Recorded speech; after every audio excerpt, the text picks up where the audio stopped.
Las elecciones en el 2024 y las noticias recientes, todas las decisiones políticas que se han dado en esta última semana, nos obligan a tocar un tema que es súper importante, pero es muy técnico en la teoría, que son las instituciones, pero no saben lo importante que son para nuestra práctica diaria. ¿Qué rol juegan las instituciones en nuestro país? ¿Cuál es la relación entre las instituciones fuertes y una democracia fuerte?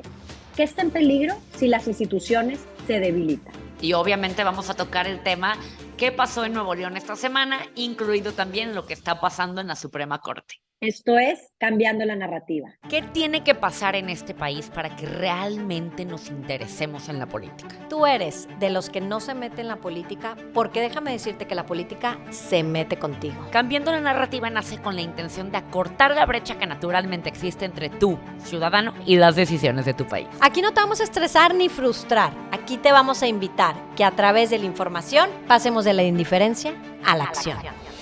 Cambiando la Narrativa, con Valeria Guerra y Marisa López Collado. Grabando hoy, lunes 4 de diciembre, ya casi con posada, ya en agenda llena y pues con muchísimo interés de todo lo que está pasando en el país. Un tema muy interesante acá desde el norte del país donde yo estoy y feliz de saludarte. Valeria, tú sí estás ahora sí en el epicentro de la noticia después de toda esta semana de Nuevo León-Novelón. Qué padre saludarnos, qué padre cerrar esta primera temporada del podcast con este tema que irónicamente se vinculó todo. Valeria y yo ya traíamos la idea de hablar y de cerrar todo esto con la importancia de las instituciones, hablar qué es una institución, la división de poderes, Estado de Derecho, todos estos tecnicismos que recientemente han venido a la agenda pública por la importancia de ellos, e irónicamente creo que la vida nos regaló este ejemplo tan práctico de lo que pasó en Nuevo León, que además, por los actores que protagonizaron este novelón, obliga a la gente a adentrarse a estas conversaciones, porque Samuel y Mariana son muy populares, lejos de ser actores políticos, pues por lo que ella era antes una influencer. Entonces, la gente que lejos está de la política se está empezando a involucrar en lo que pasó en Nuevo León, y esta es una oportunidad de que se atrapen también con la importancia de las instituciones y todos los temas que vamos a hablar alrededor de ello. Pues sí, Marisa, me encantan estos temas y cómo los organizamos para todos ustedes que hoy nos están escuchando. La primera parte, como solemos hacerlo, lo dividimos en tres grandes temas. Vamos a hablar de las instituciones, a reflexionar sobre ellas, lo que aportan a México, lo importante que son para nuestra democracia, con data dura que nos gusta traer. La segunda parte, vamos a hacer la parte práctica y comentar qué pasó en Nuevo León. Y mis primas hoy de Torreón de San Luis me decían, Valeria, actualízanos. Y yo voy a grabar hoy capítulo de Cambiando la Narrativa y se los mando. Y el miércoles ya van a estar actualizados. Y como tercer tema, cerrar esta primera temporada de Cambiando la Narrativa.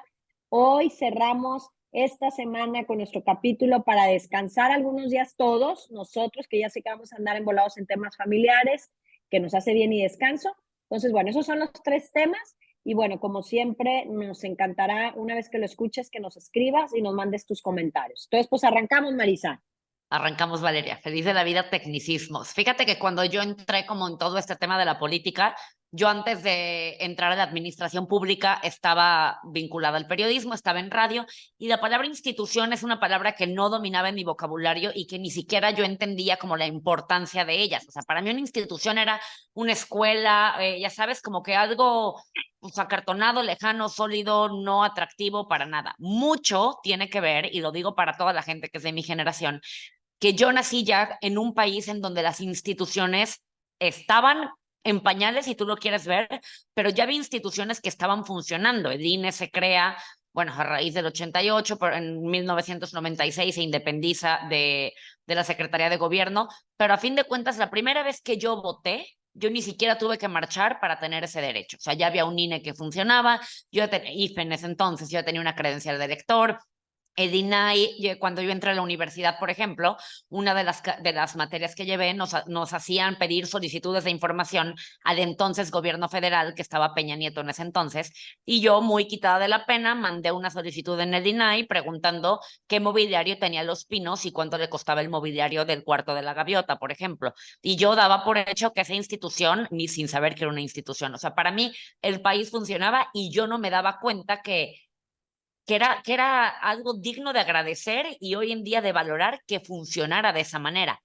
En este momento de la vida y de la historia, que estoy viendo cómo las instituciones empiezan a estar en riesgo y a la par que las instituciones empiezan a estar en riesgo, los pilares que sostienen a mi país se están empezando a fracturar y el orden social se puede fracturar también, es en donde hago una pausa y digo, a ver, ojo, ¿qué es una institución? ¿Por qué es importante? ¿Por qué se vincula con la democracia?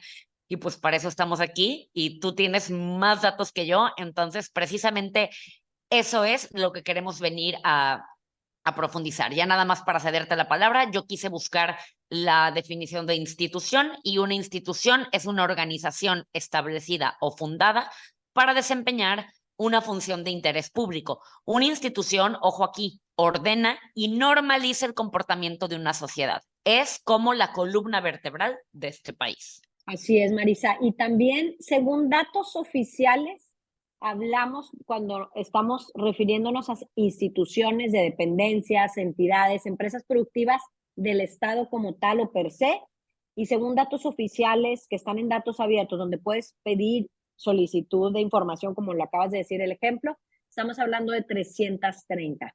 Pero si nos vamos a la vida práctica de nuestra vida democrática, pues una institución es la figura del gobernador, es el Congreso, o sea, es también no nada más pensar en estas como oficinas de gobierno, sino estas figuras que son las que su función, como bien dices tú, trabajan para el bien público. Yo le sumo que aparte son las instituciones, son las reglas del juego, nos dicen por dónde sí, por dónde no hay que darle como país, qué podemos hacer. Son los que establecen incentivos y limitaciones a todos, a los actores económicos, a las empresas, a los actores sociales, a los políticos. También nos dan certeza. En esto que vimos en Nuevo León nos dan certeza. ¿Qué estaba diciendo la Corte? ¿Qué hizo el Congreso? ¿Qué hace el Ejecutivo? Nos dan estabilidad. Por eso si no estamos hablando de crisis de gobernabilidad. Nos dan eficacia. Y a nosotros como particulares nos dan seguridad y una protección frente al poder. Porque si no, el poder pudiera hacer con nosotros lo que quisiera. Lo que quisieran, exacto. Y cuando decimos que posiblemente esté en crisis es porque sí venimos en este sexenio experimentando lo que en muchos países de América Latina le llaman el presidente sol. Haz de cuenta que con su poder, con lo vocal que es, con lo público que es como si todo dependiera de esta persona. Entonces, todo lo demás lo opaca con esa luz propia. Y entonces las instituciones corren el riesgo de hacerse chiquitas porque el poder está concentrado en una sola persona. Y veo algunos ejemplos que creo que todos los que nos gusta la historia podemos pensar en Alemania. Cuando Alemania está dividida en dos, lo que era la Alemania del este y la de occidente, pues decías tú, o pensábamos, era la misma cultura.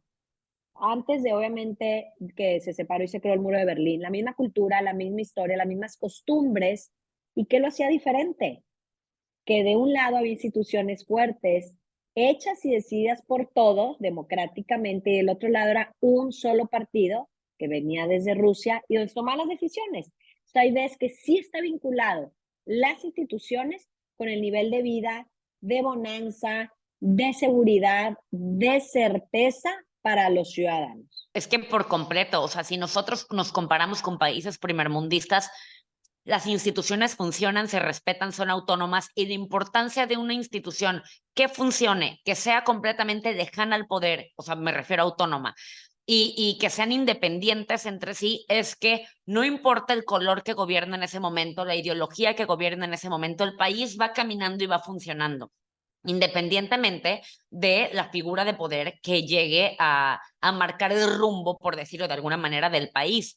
Pero creo que no hemos valorado lo suficiente la importancia de tener instituciones autónomas hasta que empezamos a ver que esa autonomía se puede perder. Porque bien lo decías efectivamente en las preguntas del inicio, hay una relación muy marcada con instituciones fuertes y una democracia fuerte. ¿Por qué? A ver, hay muchos tipos de gobierno y yo aprovecho para recomendar este libro que tengo aquí que desempolvé hoy, que se llama Política para Mentes Inquietas, que es realmente como un manual. O sea, literalmente hablando, como un manual.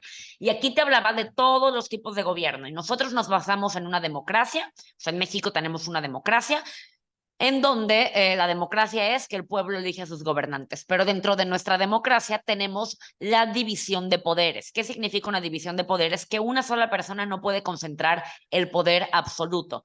Está el poder ejecutivo, el poder legislativo y el poder judicial. Ya lo hemos hablado en otros capítulos, pero el hecho que cada poder, y ahorita con el caso de Nuevo León lo vimos muy claro, el hecho que cada poder sea autónomo y funcione nos da pues una estabilidad mucho mayor en este país. En teoría, los poderes están diseñados para que una persona o un partido político o un grupo de poder no concentre más de dos poderes. Puedes ganar el ejecutivo y puedes ganar mayoría en el legislativo, pero para eso está el poder judicial, viceversa en otras situaciones, ¿no? Y el caso de Nuevo León creo que nos vino a evidenciar dos cosas que se van vinculando muy bien. En primer lugar, la importancia de la división de poderes y cómo cada poder funge con su debida responsabilidad o con su debido encomienda o tarea para lo que están formados los poderes en sí, por un lado, y por otro lado, cómo como sociedad tenemos tan poco o nulo conocimiento de la Constitución, la división de poderes, importancia de las instituciones, todo lo anterior, que una persona con facilidad de palabra, como tú lo decías del presidente, que es esta figura como de sol, que todo brilla y opaca lo demás, puede venir a, con un discurso, confundir a las personas en todo este entramaje que se dio esta semana en Nuevo León, que creo que el común denominador es que la gente no sabía qué estaba pasando, porque teníamos a unos actores políticos diciendo otra cosa y teníamos a otros actores políticos diciendo completamente lo opuesto, ¿no? Y teníamos a un gobernador interino y a un gobernador electo y teníamos a una licencia precandidato. O sea, fue todo un entramaje que creo que si nos vamos a la raíz del tema, ahí están los poderes, ahí está la autonomía de los poderes y ahí está, pues, la Suprema Corte diciendo lo que tiene que ser y lo que no tiene que ser, porque, ojo aquí, ya hablamos que el Ejecutivo en otros capítulos pueden ir a ver, es el gobernador, por ejemplo, el presidente a nivel federal. El legislativo, Cámara de Diputados y Cámara de Senadores, si hablamos de los temas locales, en Nuevo León específicamente, la Cámara de Diputados local. Pero el Poder Judicial es el que resuelve cuando hay controversia entre un poder y otro. Entonces, en este caso fue textual lo que pasó. Había una controversia entre el Ejecutivo y el Legislativo y entonces entra un tercer poder, que es el Poder Judicial, a decir, a ver, aquí la Constitución dice A, B, C y D y es lo que se tiene que respetar. La Constitución, ya para dejar de dar una clase aquí de derecho, que ni siquiera soy licenciada en derecho, es el conjunto de normas que regulan el gobierno de un país y los derechos de sus ciudadanos.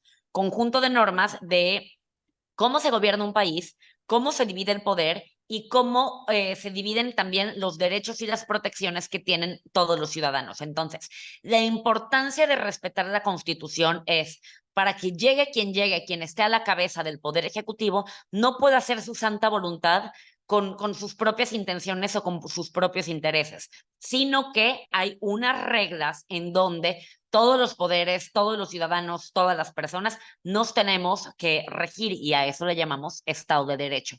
Estado de Derecho es respetar las reglas, no importa quién seas. Entonces, todos estos términos que seguramente en clase de Derecho la gente lo ve en primer semestre, están ahorita en el día a día y en la práctica de nuestro acontecer noticioso y no nos damos cuenta cómo hay demasiada importancia en respetar lo que se tiene que respetar. Y dentro de esta crisis que vivimos en Nuevo León, porque la palabra es crisis, de verdad, Marisa, yo intenté este fin de semana pensar en lo bueno, como en todas las crisis que suceden a nivel mundial, a nivel Tú eres muy personal, familiar. optimista. Digo, ¿qué podemos sacar de esto? Y lo primero que reflexioné, y de hecho mañana que sale mi artículo en Milenio, bueno, un día después de que publiquemos el podcast, hablo sobre el interés que hay de los jóvenes por estos temas. Claro que tienen que ver con los perfiles que están incorporándose a la política, pero que hacen que estas crisis de gobernabilidad hace, y que ojalá perdure, pero que los ciudadanos comunes y corrientes quieran saber del tema, de estos temas que hoy parecen teóricos. Yo en todo el fin de semana que estamos en época de posadas, a reunión que llegué social, era, ¿qué está pasando? A ver, explícanos. Digo, saben que estoy en estos temas. Entonces, son los temas y quieren saber la parte jurídica y quieren saber las infografías que se pasan en todos los chats. Entonces, bueno, dentro de esta crisis, creo que siempre hay algo bueno que rescatar y es que hoy hay gente interesada en las instituciones y en los temas jurídicos.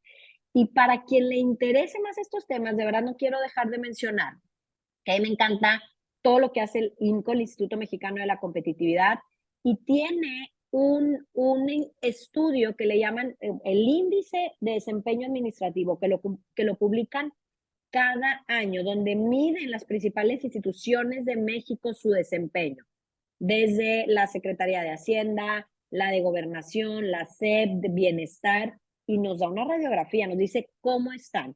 Y nada más les voy a decir las 3, 4, así como data que a mí más me llamó la atención, que otra vez nos hace que con eso podamos opinar, podamos exigir y sobre todo que sabemos que la información da poder. Y aquí quiero leer, por ejemplo, según este último índice, en las plazas de la SEP y de la Secretaría de Comunicaciones y Transporte tienen un 16% de plazas que no están ocupadas.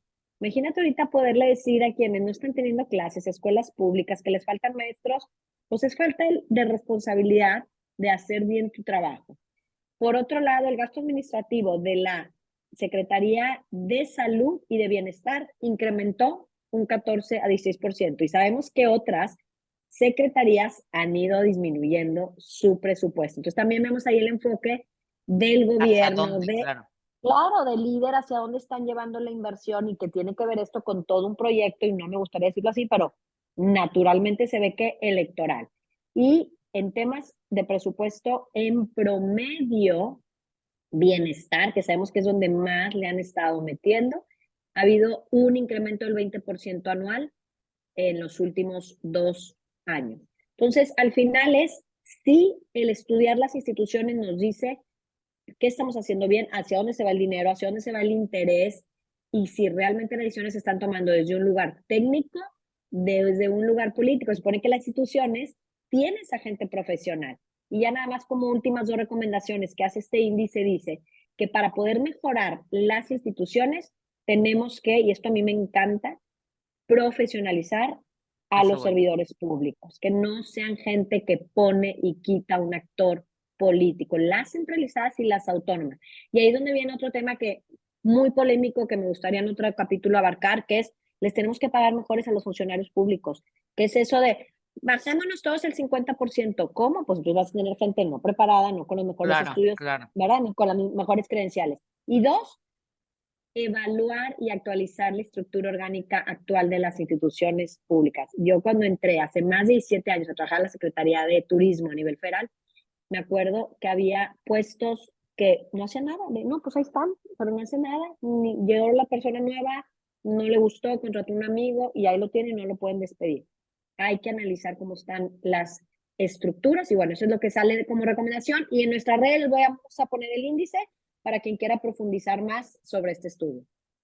Valeria me encanta porque siempre tiene muchos datos, pero efectivamente un diferenciador de las instituciones, sobre todo la politiquería, si tú lo quieres ver o lo quieres decir con la palabra más burda, es precisamente eso, que las instituciones son profesionales, se van profesionalizando en la medida en la que nosotros profesionalicemos también a los servidores públicos. Mucho hemos caído hoy en día en la crítica de, es que quién escogió a esa secretaria de Educación que bailó en la mañanera, y es que quién escogió, pues a fin de cuentas lo escogemos con el voto indirectamente, si lo quieres ver de alguna manera, pero es un ejemplo claro de cómo un país podría funcionar mejor si profesionalizamos a los funcionarios públicos como se profesionalizan en su momento las instituciones.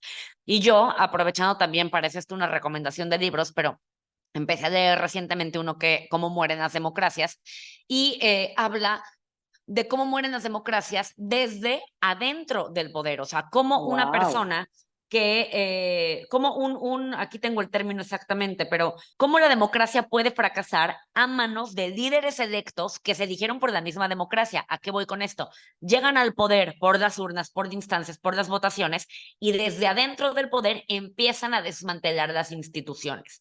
Y una vez que desmantelan las instituciones, suceden dos cosas que a mí me parecen muy curiosas. En primer lugar, concentran el poder, y en segundo lugar, hacen que la gente le reste credibilidad al poder mismo. Entonces se genera una sociedad apática que ya no quiere participar, ya no quiere votar, ya no quiere exigir, ya no se quiere enterar, y pasa el día a día sin saber cómo su país se va desmoronando. Y el caso práctico de Venezuela creo que hoy en día lo tenemos muy claro, porque, a ver, en los 60, 70, 80, los golpes de Estado, la democracia moría literalmente por un golpe de Estado violento. O sea, en Chile, por ejemplo, bombardearon el Palacio de la Moneda, asesinaron a Salvador Allende, y en ese momento murió la democracia. Hoy en día las democracias no mueren por un golpe de Estado tan marcado, sino que se van erosionando poco a poco con el debilitamiento de las instituciones. Y como tenemos poco conocimiento de ello, no nos vamos dando cuenta cómo literalmente nuestra democracia va desapareciendo. De hecho, hay un estudio muy interesante en donde me voy a fechas express. En 1998 es cuando Chávez llega al poder. Hugo Chávez en Venezuela muere en el 2013 por un cáncer, pero estuvo en el poder del 98 al 2013.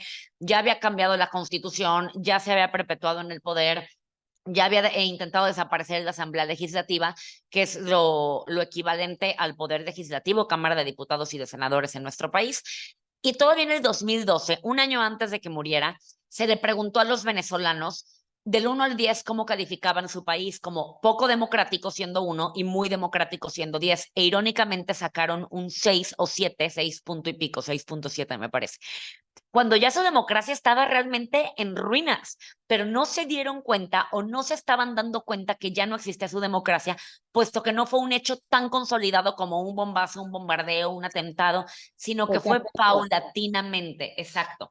Y mucho va de la mano con el debilitamiento de las instituciones. Hoy en Venezuela ya en su momento desaparecieron la Asamblea Legislativa, como lo dije en su momento. El ejército ya lo tiene también Nicolás Maduro a su favor, por eso no puede haber un golpe de Estado. Pero el INE de allá, que es el que organiza las elecciones, ya también lo infiltró el gobierno de Nicolás Maduro. ¿Y qué pasa? Que los opositores mayores de Nicolás Maduro y de Hugo Chávez en su momento ya dejaron el país, entonces ya no votan. Los Claro. pocos opositores del gobierno que sí votan todavía o que sí radican en Venezuela todavía, ya no quieren ir a votar porque ya no confían en sus instituciones. Entonces, ¿qué pasa? No sabemos si con votos legales o ilegales, pero ya únicamente se mueve el voto duro del partido en el poder, y así siguen ganando. Si tú investigas hoy en día, nosotros lo consideramos una dictadura, pero en Venezuela sigue siendo una democracia con instituciones erosionadas, en donde sigue ganando el partido en el poder por todos estos factores, los dije muy a grandes rasgos, que han provocado esta crisis, que bueno, ya hay crisis de salud, crisis de seguridad, todo lo anterior, ¿no? Pero realmente la conclusión de todo esto es que nunca podemos dar por hecho nuestra democracia. Las democracias son frágiles, y prueba de ello fue lo que pasó también en Estados Unidos, que incluso la madre de las democracias, que es la democracia estadounidense, estuvo en riesgo con esta toma del Capitolio. Entonces, creo que se vincula muy bien para ya pasar a los temas prácticos mexicanos, cómo tenemos que poner atención en nuestras instituciones para de esta manera cuidar también la gobernabilidad de nuestro país. Que tiene que ver con democracia, y nada más sumando a lo que estabas comentando, solo a nivel mundial, el 8% de los países vivimos o de las personas vivimos en países democráticos, el 8% sí está en riesgo, y también que en América Latina el 48%, estamos hablando de la mitad, no apoya la democracia, y al final somos países tan pobres que lo que quieren es resultados, que me den lo que necesito, y no me importa cómo lleguen al poder o cómo lideren o si son autoritarios. Entonces, sí están en riesgo, y también a los jóvenes se habla que hay un 26%, una cuarta parte de indiferencia. Entonces, bueno, el también tener instituciones débiles, pues va aumentando estos niveles, estos porcentajes y al final ¿y qué nos va a dar certeza, seguridad jurídica? Y otra vez viene, ¿dónde están las instituciones, no? Y esta crisis. Pero Por pasemos al completo. caso Nuevo León, pasemos y ahora Caso Nuevo León y empecemos. Suprema Corte, que van muy de la mano con la importancia de las instituciones y con lo que vamos o vivimos la semana pasada y vamos a vivir esta semana. Pues mira, creo que podemos como que enumerar los diferentes hechos que se han suscitado. Yo los puedo enumerar sí, de manera muy rápida, Marisa, que aparte estuvimos hablando el fin de semana, de qué está Yo pasando. le marcaba de que cómo van las cosas. Bueno, al día de hoy, lunes, ya hay claridad. Hubo claridad desde el viernes a unos minutos a que entrara en vigor la licencia de Samuel, del gobernador que pidió licencia para ser el candidato, Samuel García, y a unos minutos de que entrara en vigor, la Suprema Corte de Justicia declara que es Orozco el gobernador interino. Eso es como la claridad jurídica que imperó este fin de semana, pero de facto el gobernador se desiste y dice no voy a dejar al gobierno en manos del PRIAN, como le llamamos acá en Nuevo León, o se le conoce, ¿verdad? Juntos, el PRI y el PAN, y decide nada más notificar al mismo interino, no hacer el proceso que la De la Constitución. revocación. Pero en la Constitución del Estado no había claridad de ese proceso. O sea, se había obviamente, si querías, tenías que pedir licencia a los 60 días, 30 días, pero no para desistirte. Y el Congreso dice, no, nos tienes que formalmente notificar a nosotros. Entonces, el fin de semana hubo una confusión total, estuvimos llenos de memes de quién es el gobernador, tenemos uno, tenemos dos, pero pues había una claridad de la Suprema Corte de Justicia. Tuvo un impacto en la elección federal, Marisa, que ese tema para mí es de los que, híjola, más me dolió porque yo sí estaba muy ilusionada con una, que habíamos comentado aquí, con una, Sí, sí. pues, Tercera vía. una elección de tercera vía. ¿Y qué sigue para MC y para Samuel? ¿Qué opinas tú, Marisa? A Bueno, ver, y para hoy la gente. nada más, hoy lunes, si quieres tú cerrar qué pasó hoy lunes y aquí tenemos la información y avanzamos. A ver, para la gente que se confundió, porque creo que es muy normal, Samuel quería buscar la presidencia de la República. Para buscar la presidencia tenía que pedir licencia, pide licencia y empieza su pre-campaña el 20 de noviembre. Tuvo una campaña de 8 días, a mí me dio mucha risa porque sí se llenaron de memes y uno de ellos, un conocido en redes puso, se fue a pegar calcas 8 días porque pues, se fue a hacer campaña 8 días en otros estados, regresa el 28 para asumir todavía como gobernador 2 días, para ahora sí pedir licencia por los próximos 6 meses para irse ahora sí a la campaña, ¿no?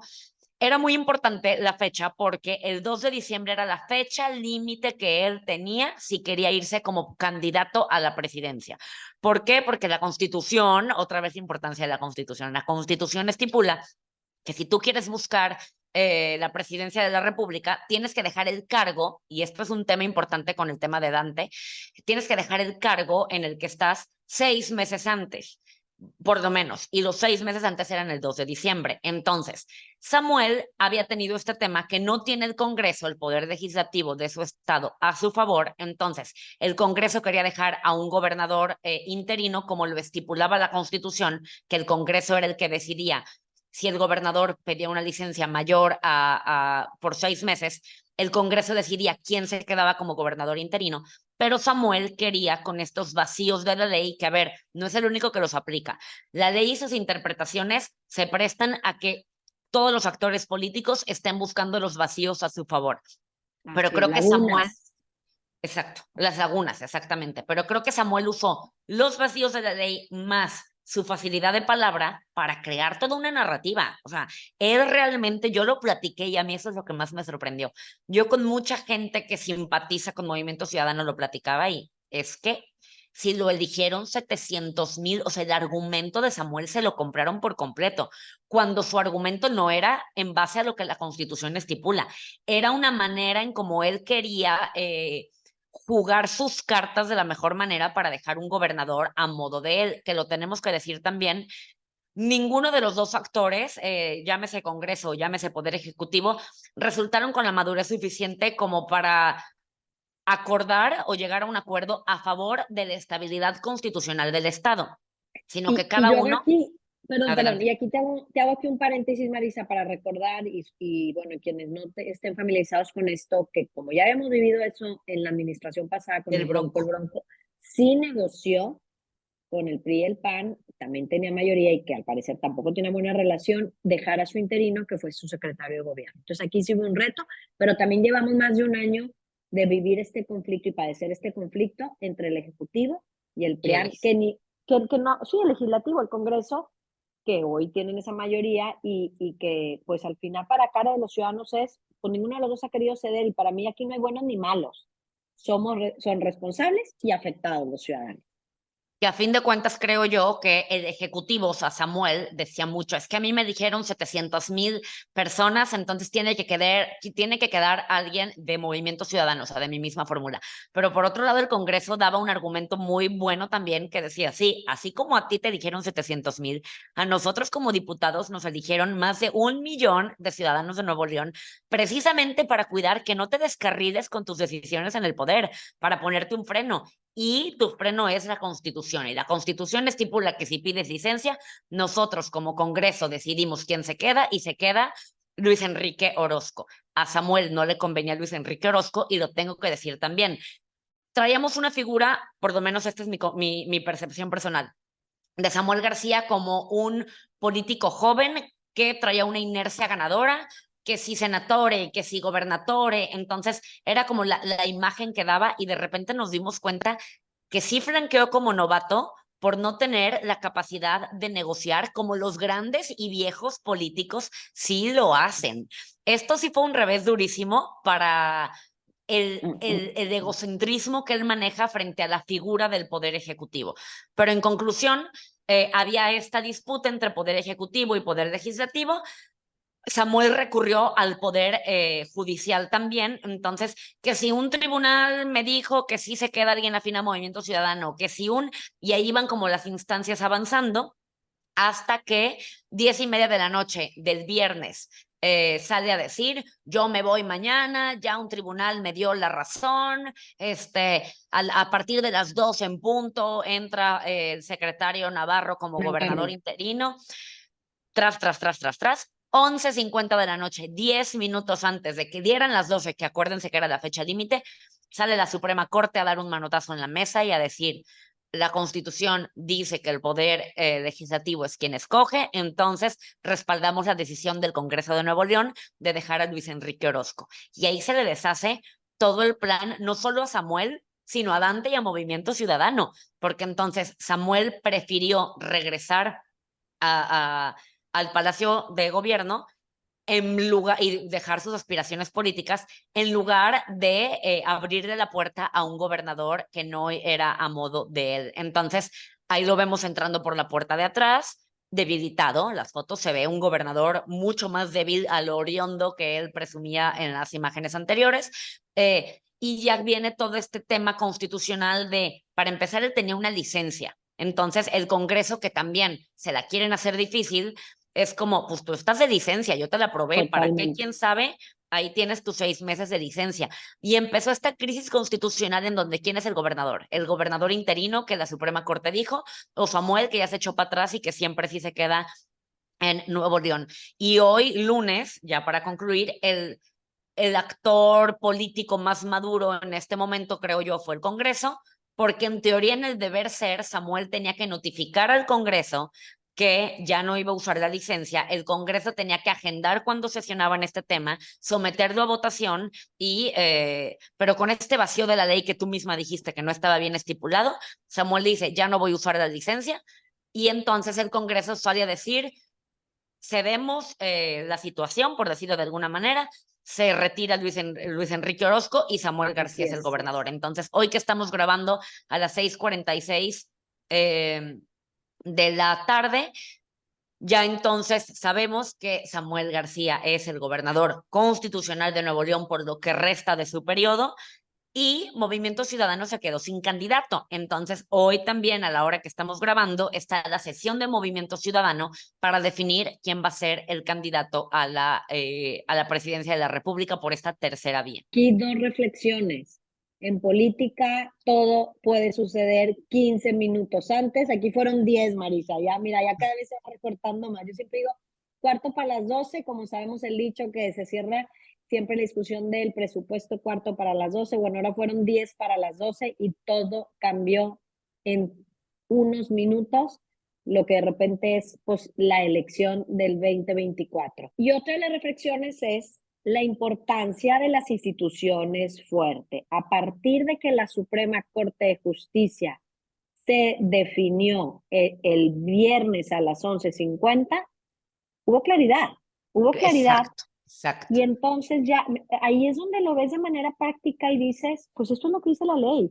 Y tenemos, por eso la importancia también, que no vamos a profundizar, pero que acaba también de el presidente mandar la segunda terna para que el Senado apruebe el hueco o el puesto que dejó el presidente Saldívar en la Suprema Corte de Justicia. Entonces ahí es la casa máxima donde al final se definen cuando hay estos conflictos constitucionales, y para mí es una imagen clara de la importancia de las instituciones y cómo en estos días, ojalá esta crisis nos sirva a reflexionar sobre Nuevo León, las instituciones, porque nos han quedado en deuda con este pleito que han traído Casado, que han bajado el nivel de lo que esperamos del Congreso, del Ejecutivo, del Gabinete, pues al final son instituciones, ¿verdad? Entonces, Claro. creo que con eso yo me quedo.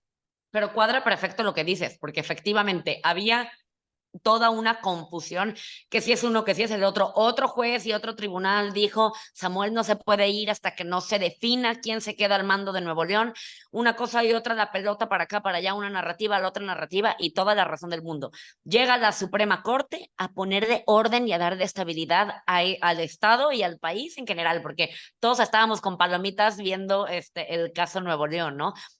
Y entonces, efectivamente, venimos a evidenciar la importancia de la Suprema Corte, que la Suprema Corte es el guardián último de la Constitución. O sea, un juez, un tribunal, otro juez, otro tribunal, hay diferentes jerarquías, que si lo estatal, que si lo federal, lo que tú quieras, pero la Suprema Corte es la última instancia del Poder Judicial y lo que la Suprema Corte dice, se hace. Y aquí entramos al tema de la Suprema Corte. La Suprema Corte, ya hablamos, es la instancia máxima del Poder Judicial, se conforma por 11 ministros ajenos al poder, de carrera técnica, todos tienen que ser licenciados en Derecho, y atemporales al sexenio presidencial. ¿A qué voy? Conforme se van venciendo las plazas, por decirlo de alguna manera, probablemente el término no es el correcto, de los ministros, el ejercicio manda que el presidente en turno manda una terna, o sea, manda 3 perfiles al Senado, el Senado los entrevista y somete a votación a ver quién se queda como ministro de la Suprema Corte, obviamente por mayoría calificada, y una vez que entra ese ministro a la Suprema Corte, está en el periodo de ministro por 15 años. Y obviamente su función es defender la Constitución, no dar de gusto al presidente en turno. Entonces, la ventaja de que sean atemporales es que pues no le deben el puesto al presidente en turno, sino que venga quien venga. Entonces tenemos ministros, perdóname, que en su momento nombró Calderón todavía, nombró Peña Nieto, todavía cuando entramos había uno que había nombrado Vicente Fox. Conforme se van venciendo los plazos, Andrés Manuel ha ido llenando esos escaños, como el próximo presidente o presidenta los va a llenar con los que se venzan en su momento. Pero aquí tuvimos un tema muy importante. Arturo Saldívar, que era un ministro que en su momento entró en el sexenio de Felipe Calderón, pero que se desvinculó de Felipe Calderón con el tema de la guardería BC y que había fungido como un ministro que votaba en contra de el presidente en turno, por decirlo de alguna manera, y basado en la Constitución, como tienen que ser todos. El 7 de noviembre, o sea, recientemente, renuncia como ministro a un año, lo tenemos que decir. Fungió como ministro durante 14 años y el último año, ya el otro año salía, dijo, me voy para sumarme al proyecto de Claudia Sheinbaum. Ojo aquí, estamos viendo una persona y una figura jurídica que sale para irse a un proyecto político. Al dejar esta vacante, perdón, está abierta la terna que se está votando en el Senado, en donde el presidente mandó el nombre de 3 mujeres, las 3 tienen una vinculación no directa, directísima con el partido Morena, por lo que en teoría estaríamos teniendo delegadas del presidente en la Suprema Corte, cosa que no puede ser así, pero es lo que estamos viendo. Y pues esa es la situación en la que estamos. ¿Cuál es la importancia de defender la autonomía del Poder Judicial? Que imagínense que en el caso de Nuevo León, por ejemplo, el Poder Judicial, o sea, la Suprema Corte, fungiera como un delegado del Poder Ejecutivo. Entonces, no estaríamos cuidando la Constitución en sí, sino que se estaría haciendo la voluntad presidencial en una situación como la que enfrentamos, ¿no? Entonces, todo esto se vincula porque en estos días vamos a ver el nombramiento de la ministra que va a entrar en el sexenio de Andrés Manuel, pero que se va a quedar durante 15 años y que aparentemente va a ser una delegada presidencial en la Suprema Corte de Justicia. Y con esto ya hay 5 que han sido nombrados y aprobados por el Senado, propuestos por Andrés Manuel, que se habla que son pues totalmente a favor de todo, pues todas las propuestas del presidente. Entonces ahí es donde pues sí es bien importante asegurar esta independencia y otra vez hablando de la importancia de las instituciones. Pues hasta aquí la parte que traíamos de reflexión.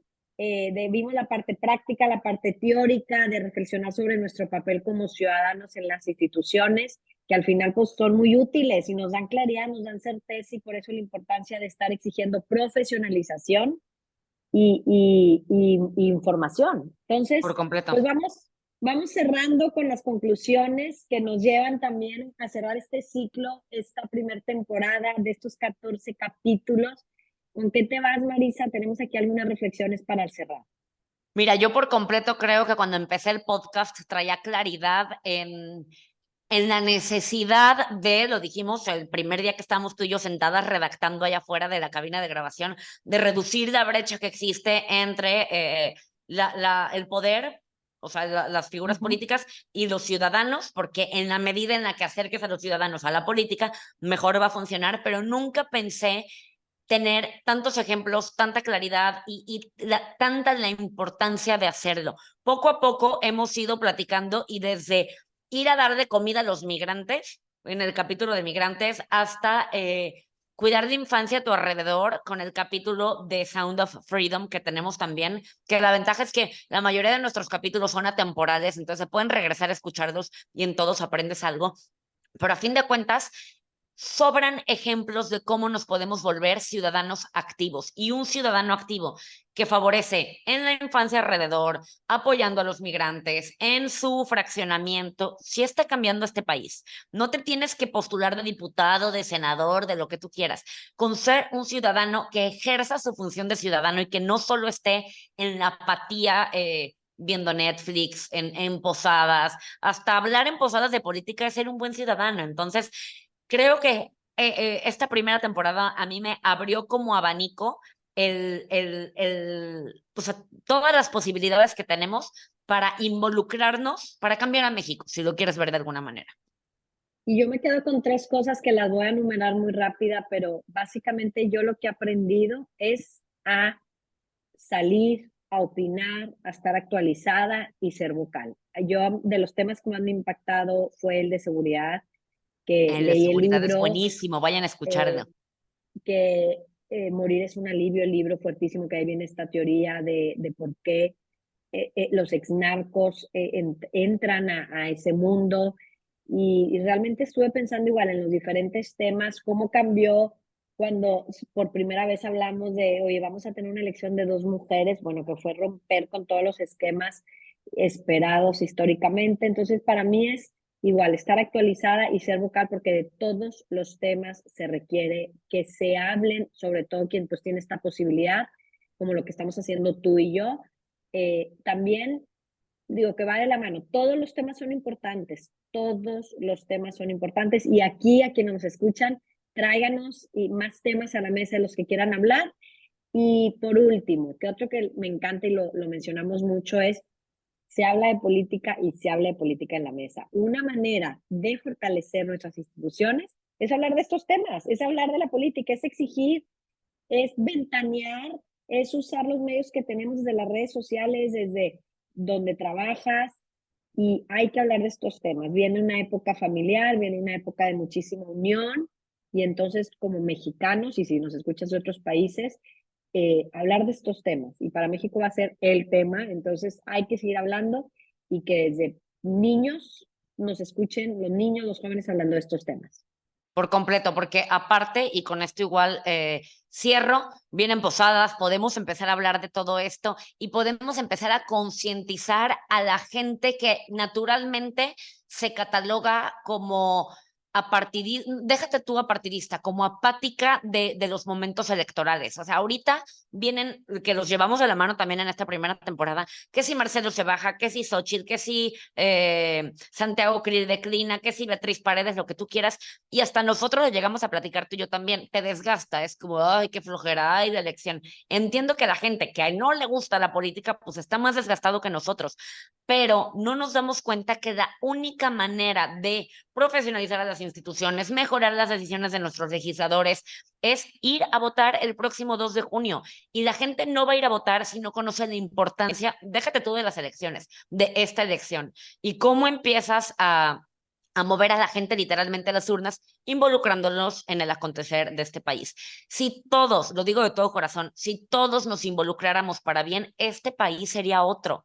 Pero todos estamos cómodamente exigiéndole a nuestros gobernantes que nos vengan a resolver la vida cuando muchas veces ni siquiera acudimos a las urnas. Entonces, aquí regreso al punto que me quedé yo, o sea, hay un abanico de posibilidades y desde el tema de la infancia, como tú bien lo dices, se vincula con el tema de la seguridad, o sea, todo es un engrane, este país, esta sociedad, la política, la seguridad, la educación, o sea, todo viene a formar pues una parte del todo. Entonces, aquí estamos nosotros precisamente para aceitar la maquinaria y que empiece a avanzar de la mejor manera, obviamente formando todos parte de ello. Pues muchas gracias por escucharnos. Nos vemos en un par de semanas. Vienen programas increíbles para el siguiente semestre, muy activos, donde podamos seguir informándonos, estar actualizados, participando e irnos siempre con las preguntas de qué puedo hacer yo. Entonces, pues les deseamos lo mejor.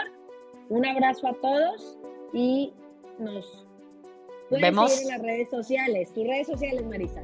Claro que sí, a ver, no se van a deshacer de nosotras tan fácil, seguimos en nuestras redes sociales muy vigentes, nos vamos a tomar estas fechas para que ustedes también descansen la mente de los temas políticos y en enero nos reportamos con noticiones de lo que viene para el podcast que ya desde ahorita lo estamos preparando. Entonces, a mí me encuentras y ahí vamos a seguir con noticias como Marisa Informa y a ti, Valeria. Como V Guerra S y a las 2 en Cambiando la Narrativa.podcast. Disfruten mucho estas fiestas, disfruten de sus familias, hablen de política si quieren, pero no se peleen con el tío Chairo o con el tío derechista. Sí. Simplemente a debatir de manera sana, poniendo los temas sobre la mesa, preservando la paz en estas fiestas también. Un abrazo, bye bye. Cambiando la narrativa, con Valeria Guerra y Marisa López Collado.